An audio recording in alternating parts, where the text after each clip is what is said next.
avisar? ¿De la punta final? No. Ahí está. Ahora viene Paz Pérez. Paz, por favor, quiero invitarte primero un aplauso, papá.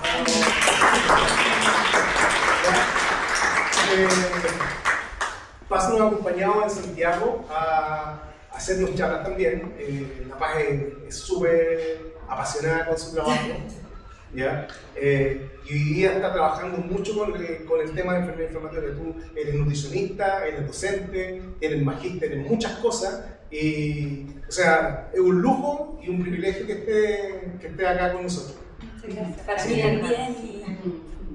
Yo la sigo por Instagram y me encanta. Bueno, ese es su Instagram, @PazPérez_nutrición. ¿Ya? Para quien no la siga, síganla ahora porque de verdad que Paz en el fondo siempre está con nosotros, nos ha acompañado en los congresos y aunque no tenga que estar en charlas con nosotros, igual va con nosotros. Así que es prácticamente de la casa. ¿Ya? Así que te voy a poner ahora la PPT para que haga lo suyo, como dice el meme. ¿Quieres poner el micrófono para ti? Sí. Primero, ¿ese título por mí? ¿Eso no? Sí.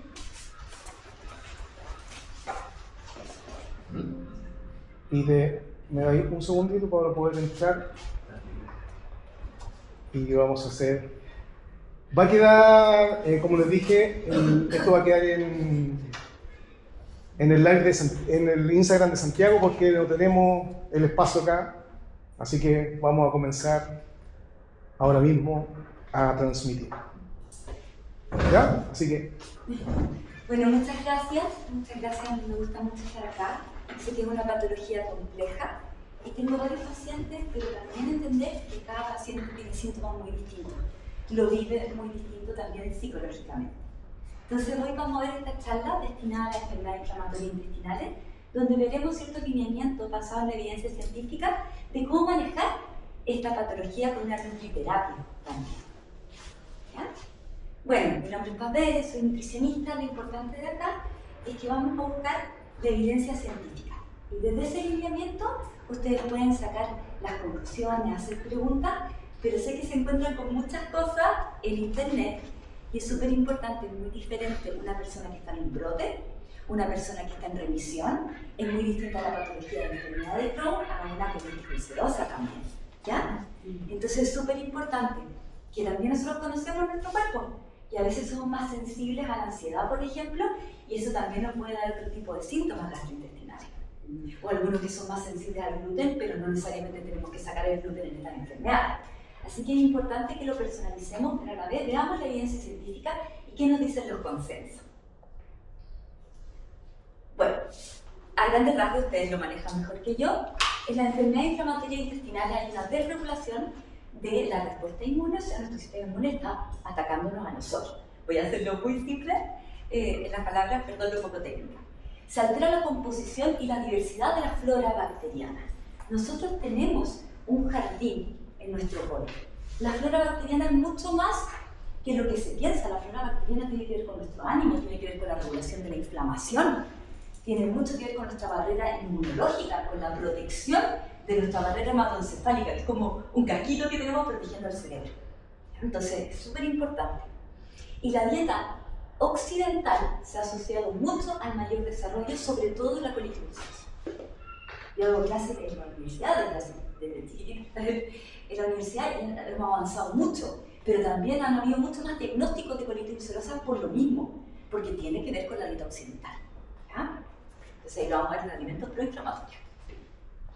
Entonces, ¿cómo desde la nutrición podemos manejar esta sintomatología? La modulación de la microbiota intestinal, la absorción en enfermedad de Crohn, y tiene impacto directo sobre la barrera de la mucosa y la respuesta inmunitaria, además sobre el ánimo, la regulación de la fatiga, la regulación del estrés, la alimentación, como sabemos, es algo que tenemos que elegir diariamente, y estamos tomando, en algunos pacientes, sobre todo con la obesidad, 300 decisiones diarias respecto a la alimentación, 300, ¿ya? Entonces no es fácil. Acá Milla Candelarco, que está tratando de escribir un libro respecto a esto, y la colitis ulcerosa afecta solo el colon. Y como tiene distintas funciones el colon al intestino delgado, que lo veremos ahora, también tenemos que tener distintos criterios nutricionales. Entonces afecta solo el colon y es como un raspado de rodilla.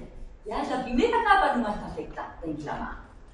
En cambio, la colitis ulcerosa afecta al intestino delgado o también puede afectar al colon, pero puede ser de cualquier parte, desde la boca hasta la mano. ¿Ya? Pero esto es un clavo, es transmural, está inflamado todo para abajo, todas las capas. Y el intestino delgado, nosotros comemos, llega por ejemplo una manzana y el intestino delgado empieza a ser la chiquitita, chiquitita, chiquitita para que se pueda absorber, tiene que ver con la absorción. Entonces ahí las diarreas, la malabsorción, las heces con grasa de la enfermedad de Crohn. Y ahí donde ellos tienen mucho mayores déficits, sobre todo de la vitamina B12 que la veremos. Que no sacamos nada con alimentarnos con mucha vitamina B12 si nos tenemos afectado el ilion, que es una parte de nuestro intestino, sino que ahí las inyecciones vendrían siendo nuestra primera línea de elección en una enfermedad de Crohn. En cambio el colon es nuestro hogar de bacterias. Y aquí todas las bacterias están fermentando la fibra, que vamos a ver lo que es. Tiene que ver con la absorción de agua y electrolitos, por eso en las diarreas y en los brotes muchas veces tenemos que dar sal de rehidratación oral. Sobre todo el Crohn, en cualquier cosa no se ve tanto. ¿Ya? Entonces es súper importante. Acá. Esta es nuestra microbiota intestinal. ¿Ya? Lo que quiero que se quede en esta diapo es que nosotros debiésemos tener un equilibrio acá de bacterias. Es como que este jardín tuviera flores y malezas. ¿Ya? Las dos sirven, pero tienen que estar en equilibrio. En equilibrio. En cambio, en una enfermedad inflamatoria intestinal, esto está lo que se llama una disbiosis, está desequilibrado. Entonces hay más bacterias proinflamatorias, se pierde esta diversidad y además, si se mira esta parte, esta inflamación puede producir acá como un corte, que es como que pasara, el intestino se absorbe, pero no deja que se absorban todas las toxinas. ¿Cierto? Si absorbiéramos el alimento entero, tal vez que toxina meteríamos. Entonces, esto que se llama la permeabilidad intestinal hace que pueda pasar ciertas proteínas grandes a nuestro sistema. Y ahí donde en algunos casos se tiene que cuidar el gluten, pero no en todos los casos. He tenido pacientes que gastan mucho en una dieta libre de gluten, no sé qué, pan de no sé cuánto, del Himalaya, y comen puros dulces. Y eso es mucho más proinflamatorio. ¿Ya? Eso es súper importante. Que a veces el gasto le estamos destinando cosas diferentes. Entonces, esta es nuestra microbiota. Y acá, cuando nosotros comemos fibra, que vamos a ver qué tipo de fibra tenemos que comer y cuál tenemos que cuidar en los brotes, se produce una fermentación de esta fibra. Entonces se activa un superhéroe, que es el ácido graso de cadena corta. ¿Les suena? ¿Ácido graso de cadena corta? Ya, piensen como un superhéroe. Yo como ciertas fibras y este superhéroe lo que hace es que le da energía al colon, madura el sistema inmune, mantiene la barrera intestinal, reduce la inflamación. Y esto a nivel sistémico de todo el sistema. Y además, y tiene que ver mucho con el ánimo en los pacientes con enfermedades inflamatorias intestinales, tiene que ver con la síntesis de serotonina. ¿Alguien ha escuchado del citalopram, de la sertralina? Sí. Lo que quieren eso es que la serotonina esté más estable entre las dos neuronas. Y la grande mano, doctor, ahí que me corrija. Y en el fondo, ¿qué pasa? Que aquí tenemos que ver con la síntesis de serotonina. O sea, nuestra estabilidad anímica también tiene mucho que ver con el intestino. El 90% se sintetiza ahí. ¿Ya? Y eso es lo que se habla, que tiene mucha más implicancia del eje intestino-cerebro. Están conversando todo el tiempo. Si yo estoy en un periodo de estrés a nivel mental, ¿qué significa la ansiedad? Un pensamiento catastrófico, rumiante, por ejemplo, respecto a mi enfermedad. Que no ha pasado, está en el futuro, me diagnosticaron y yo pienso que voy a morir. ¿Ya? Que es muy común que a veces la mente se nos vaya mucho más lejos. Pensamiento catastrófico, exceso de futuro. Y esto me subiría el cortisol. Y el cortisol también es proinflamatorio. Pero también alimentarme mal me sube el cortisol. Si estoy más subido en el ayuno, después llego y como mucho en la noche y no puedo dormir bien, también. Entonces están en constante conversación. Y además este amigo, nuestro superhéroe, ácido graso de cadena corta, lo que hace es que afecta la función nerviosa Y esta es la permeabilidad de la barrera hematoencefálica, que es una barrera que protege nuestro cerebro. Entonces tiene mucho que ver también, cuando yo hago las charlas de esclerosis múltiple, también el intestino tiene mucho que ver ahí, con la esclerosis múltiple. Entonces está comunicándose todo el tiempo. Ya, los alimentos proinflamatorios. Voy a partir con esto, porque la dieta occidental, rica en alimentos procesados, por ejemplo, hay mucha gente que para no comer gluten, compra cosas sin gluten. Y al parecer lo coagulan con jarabe de fructosa, que es mucho más azúcar, que es mucho más inflamatorio que el gluten. Entonces tengan mucho ojo, ¿ya? ¿Con qué están comprando? Carbohidratos refinados y la grasa, como el omega 6, que vamos a ver lo que es, se relaciona con un mayor riesgo de desarrollar enfermedades inflamatorias intestinales. Siempre van a ver como una referencia abajo. Entonces, ¿cuál tenemos?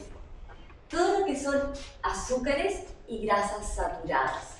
Ya, es que hay distintos tipos de grasa. Hay veces que la gente no quiere comer arroz, pero se come un chocolate, porque le tienen un susto al arroz con los carbohidratos, ¿no es cierto?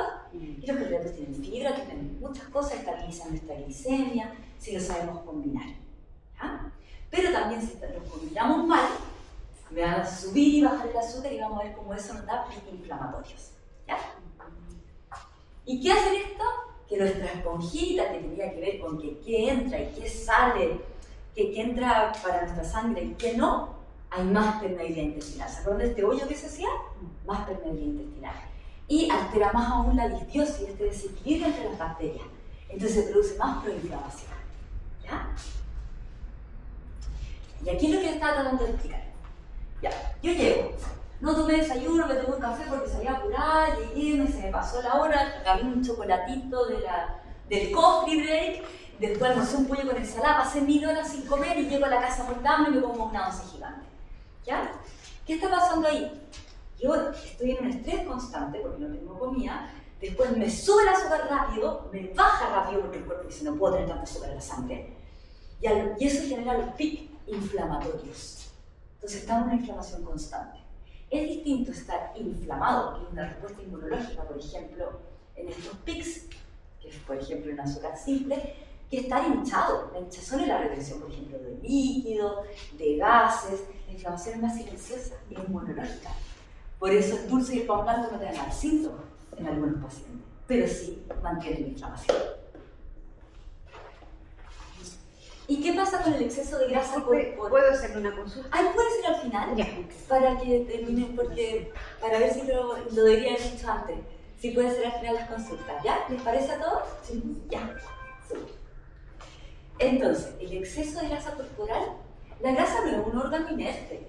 La grasa tiene, cuando está en aumento, sintetiza proteínas proinflamatorias. ¿Ya? Entonces, yo ya voy a estar inflamado si tengo obesidad y sobre todo exceso de grasa visceral, que les voy a mostrar al tiro, ¿vale? Entonces produce más células inflamatorias, más disbiosis intestinal, más permeabilidad intestinal y se inflama todo el sistema. ¿Ya? Entonces tiene un componente de alteración inmunológica en las personas con exceso de grasa. Por eso los obesos fueron de los primeros en vacunarse en el COVID. Entonces es un amplificador del curso de la enfermedad, tiene un curso de enfermedad mucho más agresivo y empeora la respuesta al tratamiento inclusive. Y acá, esa es la grasa visceral. Está como rodeando nuestros órganos, en nuestro intestino entre medio. Y para un paciente con enfermedad inflamatoria intestinal, la reducción de grasa visceral ya no se considera una cuestión estética o de salud general. Tiene que ver con reducción de la inflamación base, con mejorar la eficacia de algunos medicamentos biológicos. La grasa como una esponja para el medicamento. Y disminuir el riesgo de complicaciones quirúrgicas, ¿ya? De cualquier cosa. Alimentos antiinflamatorios. Y acá está el tema de la fibra, porque a veces la gente tolera mal alguna fibra, en el brote hay que cambiar la fibra, entonces estamos siempre, es como un día a día en la enfermedad inflamatoria intestinal. ¿Ya? Entonces tenemos la fibra soluble, que es la que tenemos que tener en dieta de remisión en 25, 30 gramos, eso es casi como para un diabético, que necesita mucha fibra. ¿Ya? Entonces, lo que hace la fibra soluble es como genera un gel, no sé si han visto la chía cuando la remojan por 24 horas, ya, ese gelcito. Y ese gelcito se queda pegado en el intestino. Entonces no deja que se absorba el azúcar tan rápido, ¿se acuerdan de estos picos inflamatorios? No dejan que se absorba el colesterol tan rápido o todas las grasas. acuérdense que tener también el colesterol alto, insulino resistencia, va a producir más inflamación. Son enfermedades que se caracterizan por inflamación. ¿Ya? Tenemos un impacto también, por ejemplo. Y además se alimentan las bacterias buenas. Es lo que se llama prebiótico, es como antes de la cama. ¿Ya? ¿Qué tiene fibra soluble? Avena, manzana, cítricos, zanahoria, plátano, semillas de chía. Pero esto no llega ni comer, sino que cómo lo como, cuántas veces al día lo como, con qué lo combino para que no me suba el azúcar, para que no haya un aumento de peso, porque también tiene mucho que ver con cómo fracciono y cuáles son mis requerimientos. Aparte de lo que podemos quitar espacio a las proteínas, que vamos a ver después cuál es la importancia, porque nosotros, los pacientes con enfermedades inflamatorias intestinales, requerimos un poco más de proteínas por gramo de peso. Y vamos a ver por qué.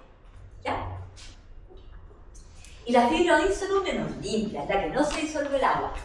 ¡Fum! Hace que se active el peristaltismo. Y aunque sea muy antiinflamatoria, alguna verdura verde es la que tenemos que cuidar en el brote. En el brote tenemos que manejar cocción, trituración, inclusive a veces sacar las verduras un tiempo, dependiendo del brote, ahí lo vamos a ver. ¿Ah?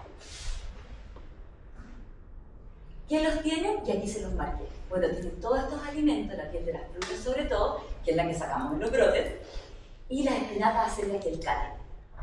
Inclusive el brócoli, a mí me encanta, son tan buenos, pero ¿qué pasa? Que muchos no los toleran, produce mucha hinchazón.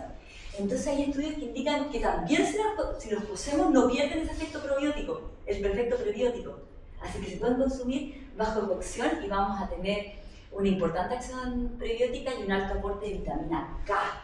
Ya acuérdense que a veces el colon cuando se ve afectado hay problemas con la vitamina K.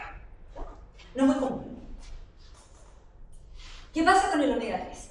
Una cosa es lo que recomendamos diariamente que consuman y otra cosa es que muchos pacientes requieren dosis terapéuticas.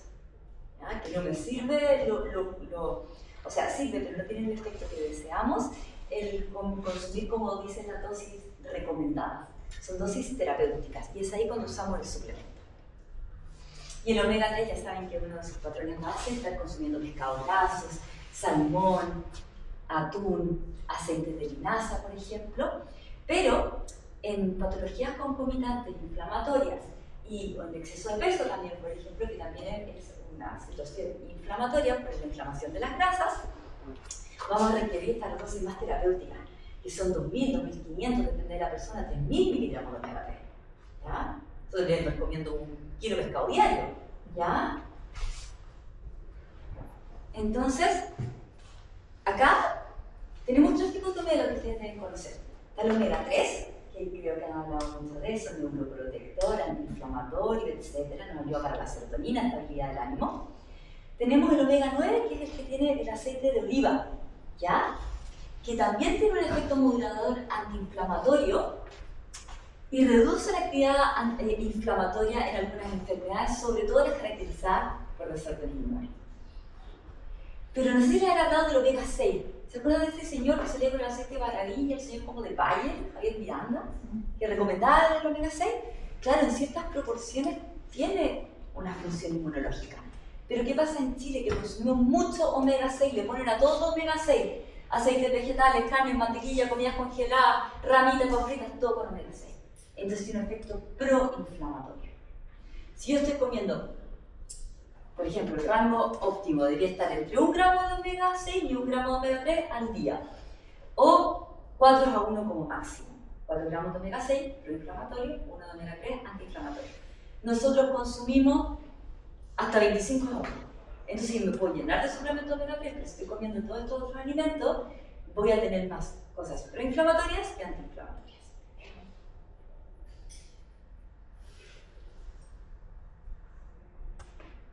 Ya, acá las especies. Es que vamos a ver que la dieta mediterránea, lo primero, como base, dice cocinen con especies, cocinen en casa, ¿ya? Y las especies, por ejemplo, la cúrcuma, es fantástico como el día a día, que podemos explicar cómo consumirla, que se come un apartado. Pero muchas veces nosotros requerimos una dosis terapéutica antiinflamatoria, que ya pasan a ser 1.000 miligramos de rápida absorción. Se pide que esté con pimienta negra en revisión. Si no, lo podemos consumir con cosas con grasa, como te comes la cápsula con unos huevitos, por ejemplo. ¿Ya? Huevos con cúrcuma. en los brotes, a veces la pimienta negra, aunque tenga muy poquitito en las cápsulas, puede generar. El cacao, el agua con cacao, también les sirve mucho como un líquido antiinflamatorio. No nos podemos deshidratar. El músculo, que es clave para nosotros, es 75% agua. Si nosotros estamos deshidratados, más estresado va a estar el cuerpo. ¿Ya? Hay gente que no toma muy en cuenta la hidratación. Y es súper importante. Y le sumé el MAC, el potente antioxidante que tiene que ver con la inhibición del factor kappa, del factor de necrosis tumoral, muchas veces que tiene mucho que ver con ser antiinflamatorio. Y aquí hay dosis terapéuticas hasta 1000 miligramos y, por ejemplo, además tenemos insulinoresistencia. Ya, lo que sugiero consumir habitualmente según su tolerancia. ¿Ya? Acá está la dosis recomendada de la cúrcuma, ¿no es cierto? Que son como 1 o 2 cucharaditas diarias. Pero si queremos una dosis personalizada terapéutica, nuestra inflamación ya es muy grande, requerimos de 500 a 4000 miligramos, como les decía, y que sea un extracto de cúrcuma. El jengibre, súper antiinflamatorio también. Los tecitos de jengibre también incluso antiespasmódicos, ¿verdad? Los dolores, igual que la agua de manzanilla.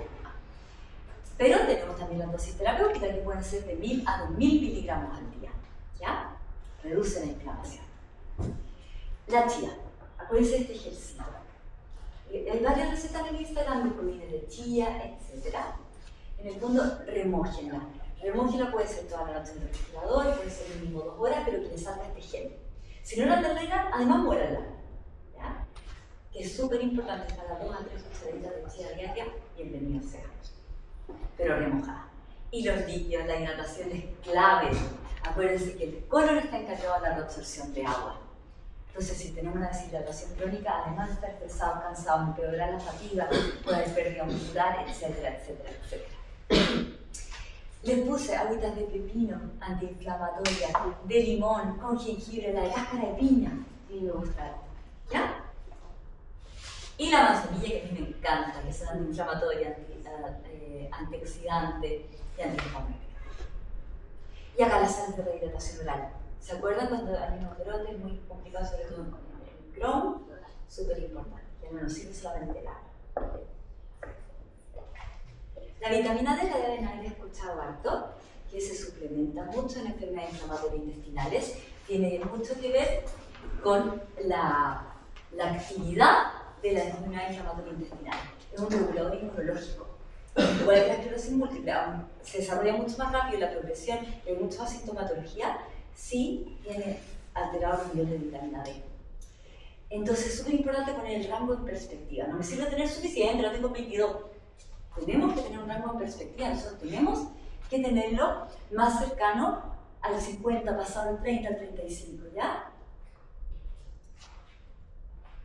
Entonces podemos mostrar esto, o se repone con dosis, estos sobrecitos que le dan a veces, o con estas gotitas, pero no es allá, me lo tomé un mes listo. Tenemos que mantenerla siempre, entonces hay dosis de mantención también, ¿ya? Súper importante. Y bueno, los probióticos. Acá tenemos estos microorganismos vivos que fortalecen la barrera intestinal, compiten contra los patógenos, refuerzan el sistema inmune, incluso hay cepas antiansiedad, hay cepas para regular la inflamación de la grasa visceral, hay distintas cepas. Pero es diferente un alimento fermentado, que es como de mantención, para consumirlo a diario, que tiene una composición variable, pero su concentración no es cuantificada, ¿ya? En cambio, un probiótico es terapéutico, trata o previene una condición específica. Por ejemplo, el Lactobacillus rhamnosus, ¿ya? En el fondo, el beneficio está probado a nivel 0, ¿ya? Y es alta y estandarizada. Entonces aquí, y bueno, el doctor puede también participar en esto si conoce algún otro probiótico, puse algunas cepas que es efectivo. Por ejemplo, acuérdate que son hartos estudios que a veces se contradicen, si no ha sido fácil esto de la evidencia científica. Pero vimos que el Lactobacillus acidófilo hay ensayos que atenúan el daño histológico y logra la remisión en algunos estudios. El Escherichia coli mantiene la remisión en colitis ulcerosa. Y aquí viene la gran duda de usar un probiótico en una enfermedad de Crohn que no tiene afectado el colon. Si no hay tantas bacterias en el intestino delgado, ¿será necesario? No es, entonces ahí no lo vemos tan necesario, ¿ya? Y aquí es con los que se ha hecho la mayoría de los estudios. No obstante, en Chile encontré algunos que tenían estos mismas cepas. Que quieren sacar una foto. No tengo nada dentro del laboratorio, que busqué unos similares. Y nosotros tenemos una farmacia interna que a veces no la usamos. Para Sí. que los probióticos uno los Sí. cuál. Pero acuérdate que también depende de tu fase. Sí. El médico es el que manda ahí, ya en un principio. Tú necesitas esto y después ponemos como las dosis. Activar nuestra farmacia interna. Nosotros tenemos una farmacia interna que es nuestra musculatura. Cuando nosotros contraemos la musculatura, nosotros secretamos ciertas sustancias antiinflamatorias. Es nuestro seguro de vida, es un órgano metabólico, es el rey del metabolismo y el rey de la masa libre de grasa. O sea, en clínica, yo entro a clínica, tengo